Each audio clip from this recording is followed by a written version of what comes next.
हाय, hello, नमस्ते. कसे आहात सगळे? आय होप सगळे मस्त आणि मजेतच असाल. तर मी सारिका पुन्हा एकदा आपल्या नवीन व्हिडिओमध्ये व आपल्या यूट्यूब चॅनलमध्ये ज्याचं नाव आहे शाश्वती मम्मी लाईफस्टाईलमध्ये खूप खूप स्वागत करते. तर आज आहे ना व्हिडिओला मी थोडीशी उशिराच सुरुवात केलेली आहे, कारण आत्ता वाजले 3. तर आम्हाला जायचं आहे बाहेर, म्हणजे देवाला जायचं आहे आणि एका किल्ल्यावर पण जायचं आहे. तर त्याच्यासाठीच इथं मी मुलांचे वगैरे कपडे प्रेस करून ठेवते. तर चला तर मग व्हिडिओला सुरुवात केलेली आहे. जर व्हिडिओ आवडला तर व्हिडिओला लाईक आणि चॅनलला सबस्क्राईब नक्की करा. तर इथं मी कपड्यांना विस्तरी करते आणि आत्ताच बाहेर गेले होते, तर बाहेरून आले आणि कुठं जायचं आहे हे तुम्हाला पुढच्या व्हिडिओमध्ये कळेनच. तर नक्की व्हिडिओला कंटिन्यू करा. तर इथं माझी इस्त्री चालू होती. तर बिस्तरी ना फक्त साहेबांच्या कपड्याला आणि शिवच्या ड्रेसला करायची होती. माझा तर नवीनच होता आणि शाश्वतीचा पण नवीन होता. तर त्याच्यानंतर मग मुलं आले होते शाळेतून. शाश्वती आणि दियाच्या मम्मी सोबत आली होती. तर सगळे इकडं मागं खेळायला आलते, तर त्यांना मी चहा बनवून दिला. आणि मी सध्या आहे ना चहा बंद केला आहे, म्हणजे कमी केला आहे, बंद नाही केला आहे पण जरा कमी केला आहे. आणि उद्या जायचं आहे त्याच्यामुळे मी रात्रीच आता ॲक्च्युली बेडवर त्याच्यावर तर कोणी झोपत नाही, म्हटलं आजच बेड वगैरे नीटनेटकं करून ठेवावे. आणि थोडे जायचं असलं ना तर मग थोडीशी तयारी पण आपली पण असती, कुठं बाहेर फिरायला जायचं असलं तर. मी नेलपेंट लावत होते, तर शिवने लगेच व्हिडिओ शूट केला. म्हणला थांब मम्मी मी व्हिडिओ शूट करतो. म्हटलं अरे नेलपेंटचा काय व्हिडिओ शूट करायचा, पण तो काय ऐकाना. म्हटलं कर मग. तर त्याने इथं थोडीशी क्लिप शूट केली होती आणि लगेच शाश्वती पण आली, मम्मी मला पण लाव. तर मग त्याच्यानंतर तिला पण दिली लावून. आणि शिवला म्हटलं तुझी जी बॅग आहे ना शाळेची तर ती रिकामी कर. तर मग त्याने त्याच्या बॅगमधले सगळं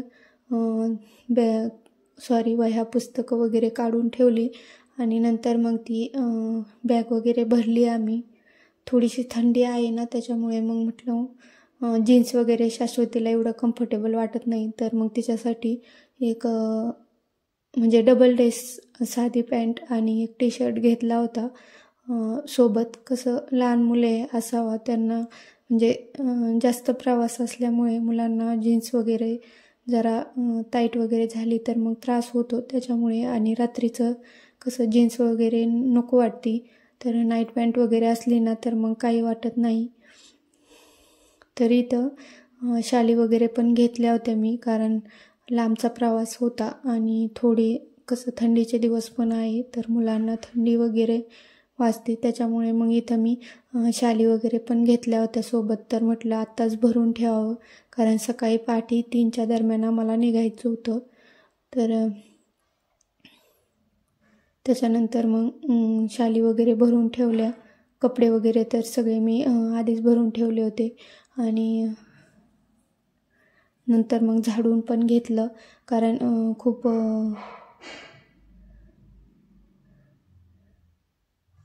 शिवचा पण एक एक्स्ट्राचा ड्रेस घेतला होता. आणि त्याच्यानंतर मग झाडून वगैरे घेतलं.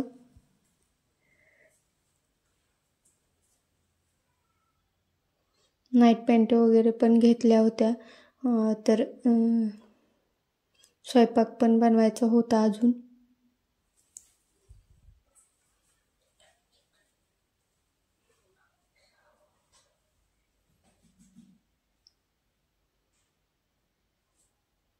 तर चिवडा पण केला होता मी, तर तो चिवडा पण घेतला थोडासा भरून, कारण बसमध्ये कसं सगळ्यांचेच मुलं असतात आणि म्हणजे 2-4 जोड्या होतो आम्ही, 5 जोड्या.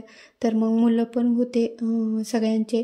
तर मग म्हटलं मुलांना बसमध्ये गाडीमध्ये भूक वगैरे लागली तर मग खाण्यासाठी होईल. तर थोडेसे असे ज्या प्लेट असतात ना यूज अँड थ्रोच्या, तर त्या काय आणायच्या राहून गेल्या होत्या. तर त्याच्यामुळं मग मी पेपर घेतले होते सोबत, म्हटलं मुलांना पेपरमध्ये का होईना देता येईल खाण्यासाठी. आणि इथं देवाला जायचं होतं, तर म्हटलं थोड्याशा फुलवाती पण करून घ्याव्या. तर फुलवाती करून घेतल्या होत्या आणि जे आपलं गाईचं साजूक तूप असतं ना तर ते पण होतं, म्हणजे खरकाटं नसलेलं. तर मग त्यात पण भिजून घेतल्या मी त्या फुलवाती. थोडंसं तूप गरम करून घेतलं आणि सगळ्या 21 फुलवाती घेतल्या होत्या मी. तर त्या भिजून घेतल्या आणि सगळी मग तयारी करून ठेवली. तर पहाटे कसं लवकर उठायचं होतं, त्याच्यामुळे म्हटलं रात्रीचीच आपण तयारी करून ठेवावी. तर इथं फुलवाती भिजवून घेतल्या. त्याच्यानंतर मग स्वयंपाक पण करायचा होता, तर तो पण करून घेतला. आणि कालचं दूध पण शिल्लक होतं, तर म्हटलं दही वगैरे लावून कसं उद्या आता घरी नसणार आहे, त्याच्यामुळे दूध खराब होईल. तर मग इथं दह्यात दूध पण टाकून घेतलं आणि त्याच्यानंतर मग जेवण वगैरे केले आम्ही. आणि थोडेसे भांडे होते, तर ते भांडे पण घासून घेतले. थोडेसे म्हणजे जेवणाचे स्वयंपाकाचे वगैरे होते, तर ते पण घासले मग. आणि दही टाकताना ना नेहमी रात्रीचंच दही टाकायचं, कारण मग ते एकदम चांगलं होतं. तर दिवसा जर टाकलं ना आपण तर एवढं घट पण होत नाही, त्याच्यामुळे मी नेहमी रात्रीच टाकत असते. आणि इथं भांडे होते माझे, तर ते पण म्हटलं घासून ठेवावे. तर जेवण वगैरे झाले आमचे आणि आता भांडे घासते. तर थोडेच होते, लय नव्हते भांडे, पण म्हटलं कसं घासले ना तर रात्रीचे असे कामावरून ठेवले ना तर बरं वाटतं, सकाळी कसं फ्रेश वाटतं मग, त्याच्यामुळे. तर इथं तांबे वगैरे घासून घेते आधी आणि त्याच्यानंतर मग आधी तांबे वगैरेच घासत असते मी, ग्लास वगैरे. कारण जर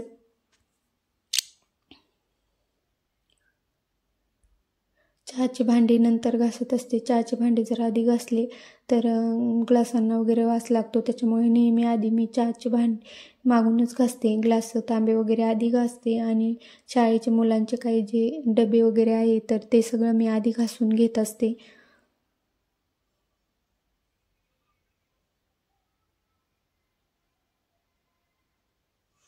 तर चला मग आजचा व्हिडिओ तुम्हाला कसा वाटला मला नक्की कमेंट करून सांगा. आणि इथं माझे भांडे पण घासायचे राहिले होते थोडेसे, तर ते पण सगळे घासून झाले आता. आणि भांडे वगैरे धुतल्याच्या नंतर मग जे माझं थोडंसं काही बाकीचं काम असेल, व्हिडिओ वगैरे एडिट करायचं, तर ते करून घेते. आणि आजचा व्हिडिओ तुमच्यापर्यंत पोचला पाहिजे, त्याच्यामुळे मग हे